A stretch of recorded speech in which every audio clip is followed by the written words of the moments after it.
Namaskar, hello and welcome viewers. You're watching this special presentation of Sansad TV, Bills and Acts, where we analyze bills that impact you, acts that empower you, and programs that matter to you.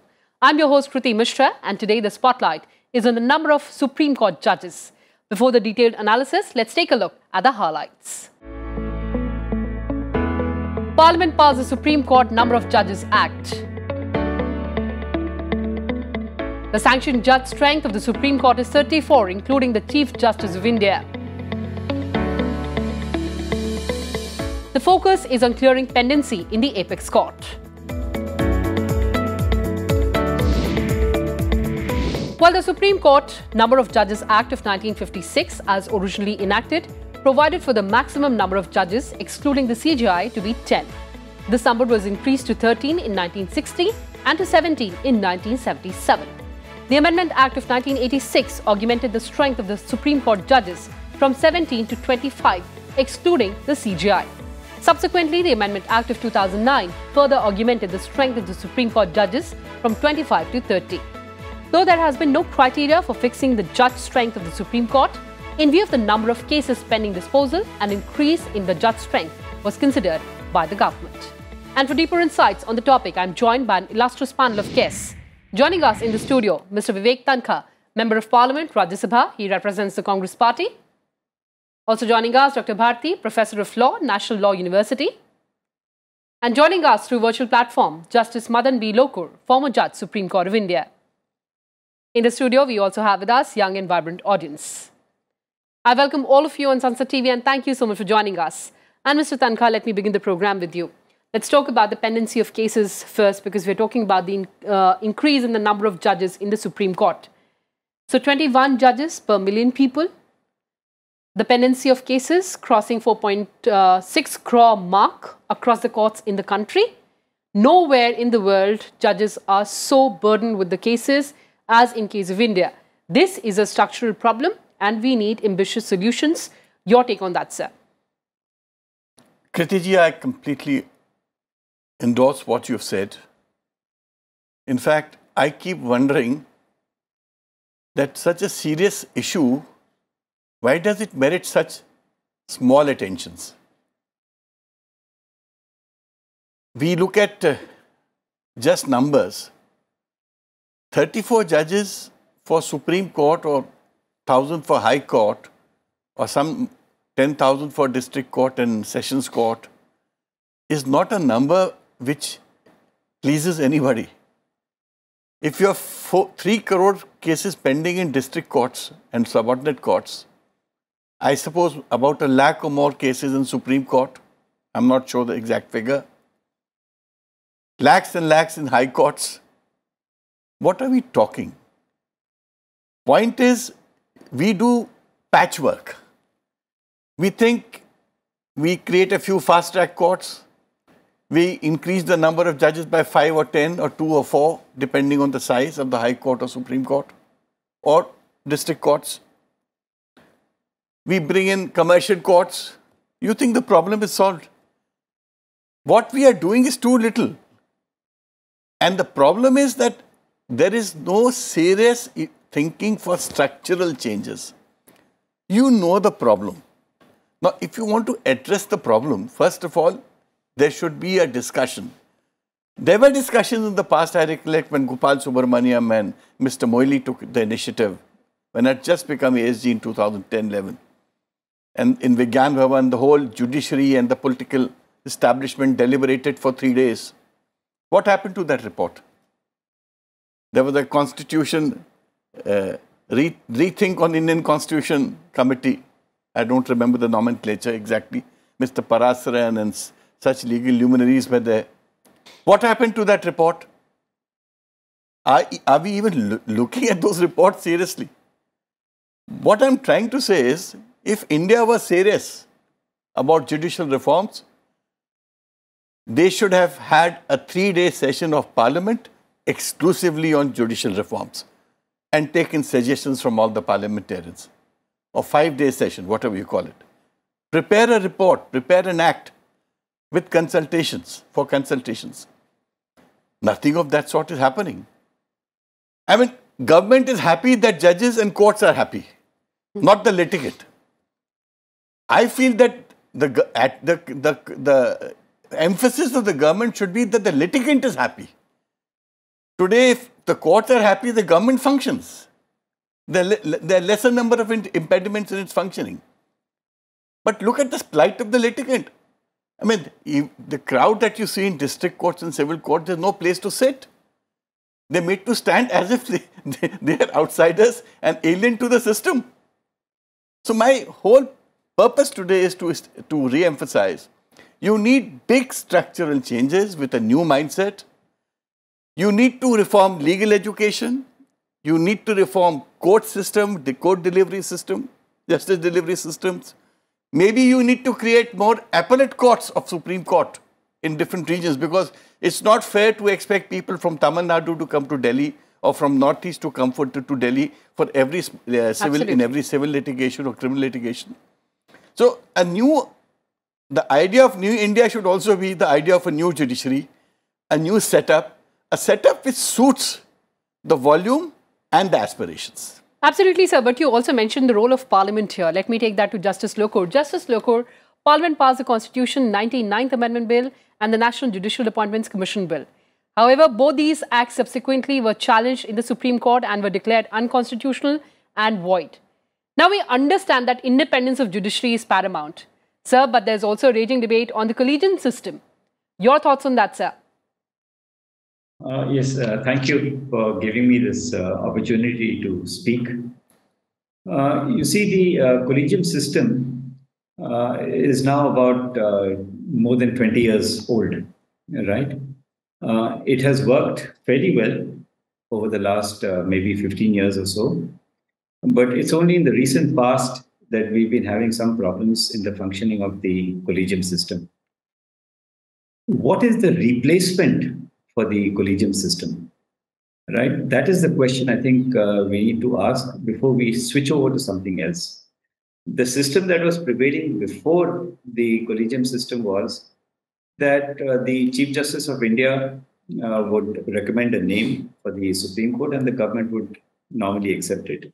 The Chief Justice of the High Court would recommend a name and the government would accept it and appoint the person recommended.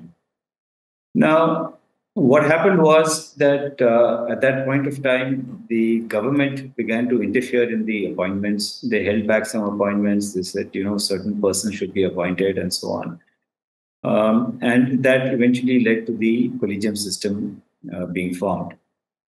But now, that interference which led to the collegium system being formed is now coming back, in a different manner. How is it coming back in a different manner? What is actually happening is that the government is picking and choosing who to appoint. So the Supreme Court will recommend, 5 persons. The government will say, all right, we'll appoint only 2 persons. We won't appoint the other 3. On what basis are they saying that we will appoint 2 and not all 5? That is one.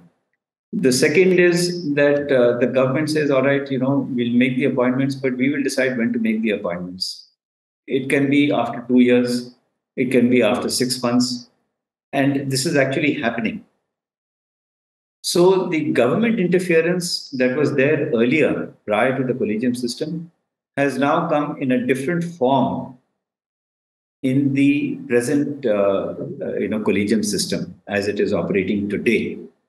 So what I'm trying to say is that all along, to some extent and in a different manner, there has been interference by the executive in the appointment of judges. So really, the best thing is for the executive to say that, listen, we are not going to interfere, okay? But the executive is unlikely to do that. So if you have to have a system which is going to replace the collegium system, you've got to have something which is workable, which cannot be stalled by the executive or by anybody else. And that workable system, nobody has been able to suggest. Nobody has suggested that. All right, Justice Lokur, you said that there has to be a workable solution. Before I come to you, Dr. Bharti, I'll quickly take a comment from Mr. Tankha there. Sir, workable solution. Do you think that is in sight? How do you work out a solution now? if judiciary is sure that the only way to appoint today is by in-house consultation amongst members of the collegium, they are not open to outside consultation, not even from the bar, not even from the bar council. So how do you open up? My point is, of course, the sacrosanct of impartiality has to be there in the appointment of judges. Political nomination should be avoided maximum because it's not good for judiciary. Yes. But at the same time, I'm dead sure so many talented lawyers don't get a chance because they are not close to the collegium judges. True. So unless we accept what is happening, how will the change come? And the change can only come if there is some independent input also in the collegium system to help the collegium system. Right. So also let's take an independent view here, except from the lawyer and the judge. Dr. Bharti, coming to you, we're talking about workable solution. Now, you've been reading laws across the countries. What do you think could be a best solution going forward if we have to talk about that change and bring about that change? So, apart from the issues raised by my very eminent co-panelists, I think there's a very important aspect of diversity of the judges at the most eminent levels of the constitutional court levels. And specifically, I would like to draw the attention to women judges. And here, the statistic has been abysmally low. We've had just 11 women judges since the time of inception of the Supreme Court. And even the High Court does not really tell a very different story. So the kind of structural changes when we are conceiving of or when we are talking about, they must take into account the various aspects of diversity. So it's not only the gender diversity, it would be, of course, there are so many reflections in Indian society relating to caste, religion, region. There should be some kind of a streamlining of these very unwritten, codes of conduct, which are perhaps considered at the level of appointment, but the system is very opaque. It is not transparent. Moreover, there are certain provisions of the Constitution which have remained obfuscated. So, for instance, you have distinguished jurist, a provision for the purpose of appointment of judges, and unfortunately, there has not been any instance wherein this particular provision has been invoked. Further, I would say that the whole litigation-prone, the system that we have, which is really, we have inherited the British legacy. So that has to be now pruned, it has to be further streamlined, and the alternate dispute resolution methods, which are coming up in a major manner. There is the mediation bill, which is on the anvil, yes, and we have the arbitration and conciliation, the kind of updates to them, the changes that are being incorporated. So these have to be really, in that sense, they have to be invoked, they have to be integrated with the system, with the judicial system. So when you're looking at workable solutions, it's a multi-pronged approach. Absolutely. And all these issues, all these aspects have to be suitably, they have to be accommodated as much as possible. And it really calls for a very broad-based, consultation system with all the stakeholders that are there. Absolutely, ma'am. You made a very important point. I'll borrow that statement of yours and take it to Justice Lokur. Justice Lokur, Dr. Bharti here says that the entire system is very opaque. We need more transparency, sir. Something that, in fact, Mr. Tankha also flagged. Yes, I entirely agree. The system is opaque and there must be greater transparency. I have no doubt about that. But two things that I would just like to add. Mr. Tankha had said that there should be consultation with persons other than or outside the collegium. There does not the collegium system does not prohibit consultation outside the collegium system, right? It's just that the judges in the collegium do not want to or have not thought about consulting other people. But there is no prohibition as such. And, when judges make inquiries, judges from the collegium make inquiries, they're consulting other people. They might be consulting, lawyers. For example, if a person from, say, the Delhi High Court is recommended for appointment as a judge, the judges may consult lawyers whom they know. They may consult judges of Delhi High Court whom they know, and find out whether this person is suitable or not suitable.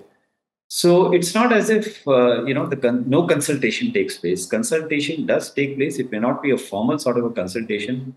Please give me your opinion, kind of thing. It's not like that. But consultation does take place, and I have no doubt that if consultation is necessary, it should be held. All right. So Right, that sir. this allegation of opacity and all that goes out. I remember when I joined the bar, the number of actively practicing women lawyers was in the region of about 40 or 50. That also may be an exaggeration, but okay, let's take it as about 50. Now, and the number of male lawyers was in the region of about 1,500. Right. So if the pool is small, you can't have, women lawyers. Take persons with disabilities. Yes, sir. Right now, the government employs persons with disabilities. 3% persons are reserved. 3% of the posts are reserved for persons with disabilities. Now, you could very well say that how is it that there's not a single physically disabled person who's a judge, but there may not be any physically disabled person available in the pool. Right. Right. So when you look at diversity, which you must, I'm not saying don't look at diversity. You must look at diversity. But for that diversity to come in, there has to be a pool. And over the years, the last 15, 20 years, the pool has increased. And that's why in the Delhi High Court, for example, you have a very large number of women judges. All right. May not be commensurate with the total strength, but still a large number.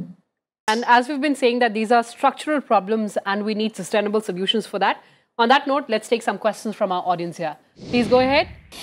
In consonance with Article 130, Clause 1 of the Indian Constitution, so don't you think that in a larger democratizing country like India is, the Supreme Court benches at Mumbai, Chennai and Kolkata, that should be more strengthening in order to bring these structural changes that we are talking about?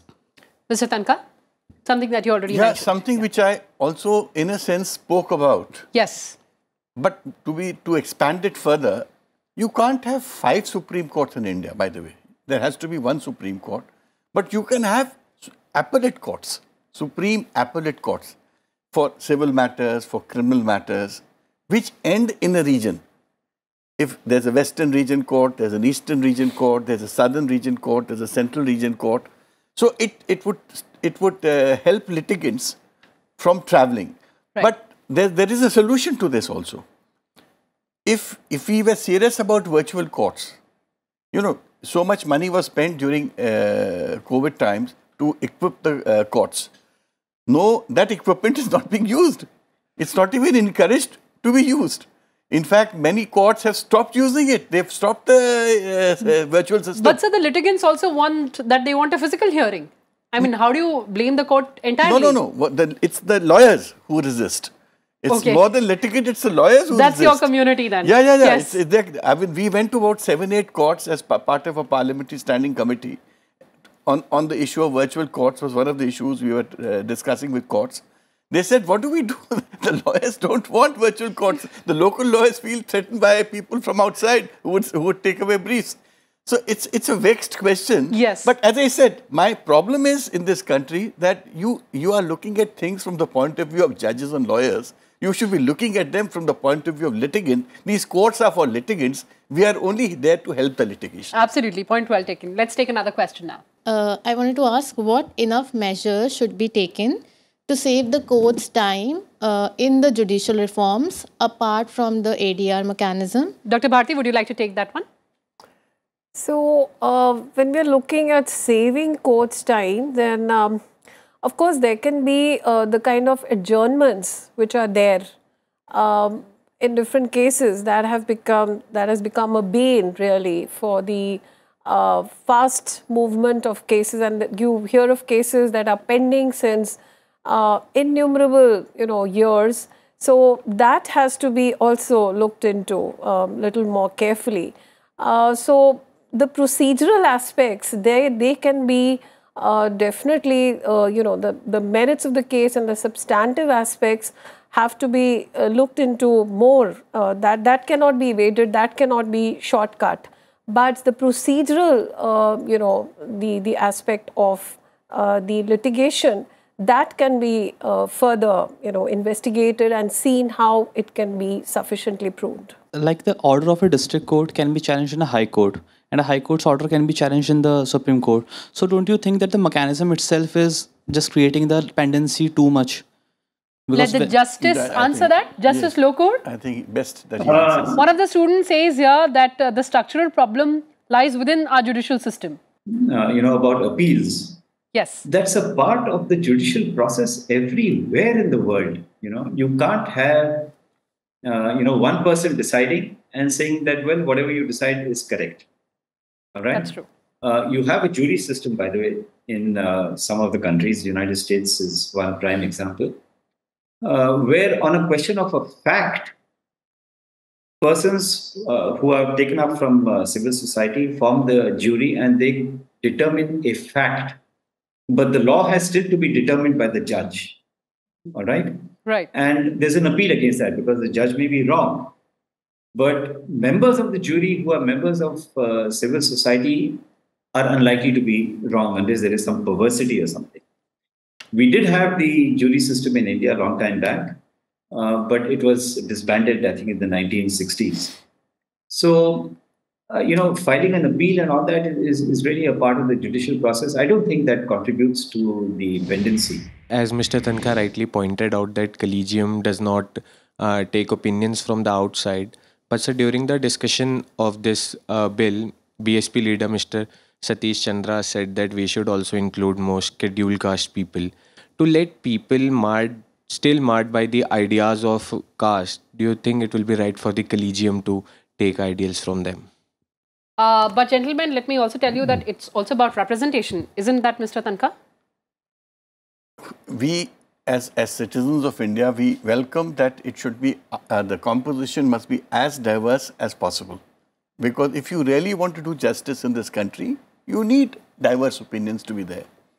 But very important, when I was Advocate General, my Chief Justice at that time said, Mr. Tankha, I have a letter from the Law Ministry that I should send some names of scheduled caste lawyers for judgeship. Can you identify them and give me a list? I went to the Bar Association. I couldn't find more than 3 lawyers. Yes. Then when I asked them, I said, why aren't there more people from the caste, scheduled caste community in the profession of law? I'm talking about 20 years back. They said, because lawyer is a tough profession. You are very uncertain about your growth. You don't know when you will start earning. So people go for more secure jobs. They go to civil services and state services. Right. Last call would be the profession of law. But that has changed now. In 2019, the pendency of cases was around 59,000, which increased to 71,000 in 2022. And also, we talked about the representation of scheduled caste. So, can you reflect something to us in the light of right to equality on this? Justice Lokur, would you like to take that one? As Mr. Tankha pointed out, in the bar, I assume it was the bar in Madhya Pradesh, because that's where Mr. Tankha was the Advocate General. There were very few, scheduled caste advocates, 3. So if you don't have the pool, what do you do? Exactly. You have a large tribal community in India. All right. How many tribal judges are there, except in the Northeast? True. Now, can you say that, Delhi High Court should have tribal judges? But then there are no tribes in India, in Delhi. Very valid Right. argument. Yeah. So a lot depends upon the pool and the availability of these persons. Law is a tough profession, there's no doubt about it. But if you don't have that pool, you can't pick What do up you do? anybody. Right. Like I said, when I started practice, we had very few lady lawyers, but the number of lady lawyers has increased. India has a population of 130 crores and above 1 lakh cases have been pending for over 30 years. So do you think that increment of 3 judges are adequate? My question is, what critical components of this position as judge makes the work challenging, and what are the challenges that they face?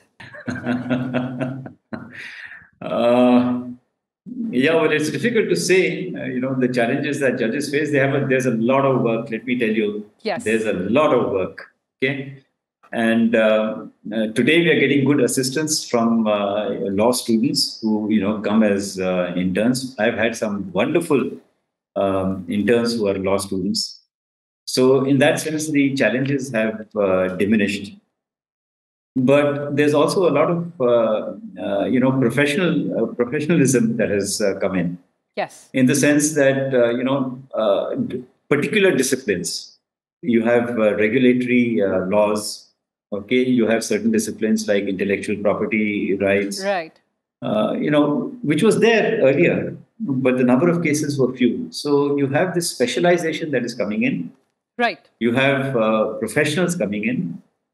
Okay, so these are challenges, but we have a judiciary that can take care of all this. Absolutely, sir. Dr. Bharti, I'll give you the floor for the closing remarks. Right. So, I guess, there was a question here which was about why there is this nominal increase only of judges. If you look at the other legal systems of the world, and we usually compare ourselves with US and UK. In US, you have 9 judges in the Supreme Court, and it was the last change effected was in 1869, right? So they have maintained that kind of number throughout. Of course, in India, with the kind of the increase in the number of cases, the volume of cases, the complexity of cases, there has been, rather a rapid increase. If you see it from 10 to 34. Of course, it is not as many as is desired considering the ratio of the judge to the population. So that is something, which the parliamentarians really have to ponder on, because it's a parliament eventually that makes this change. Right, absolutely. So I would just like to say here that the indoctrination towards the career of law, it really starts in the law schools. So the law school is really the first step, which we have to address ourselves to. There are 8 girls and 5 boys.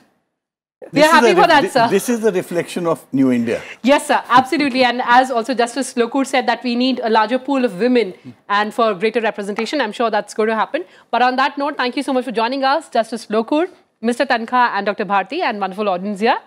Well, viewers, I'm completely out of time. Thank you so much for watching this particular edition of Sansad TV. Stay tuned to Sansad Television. Namaskar.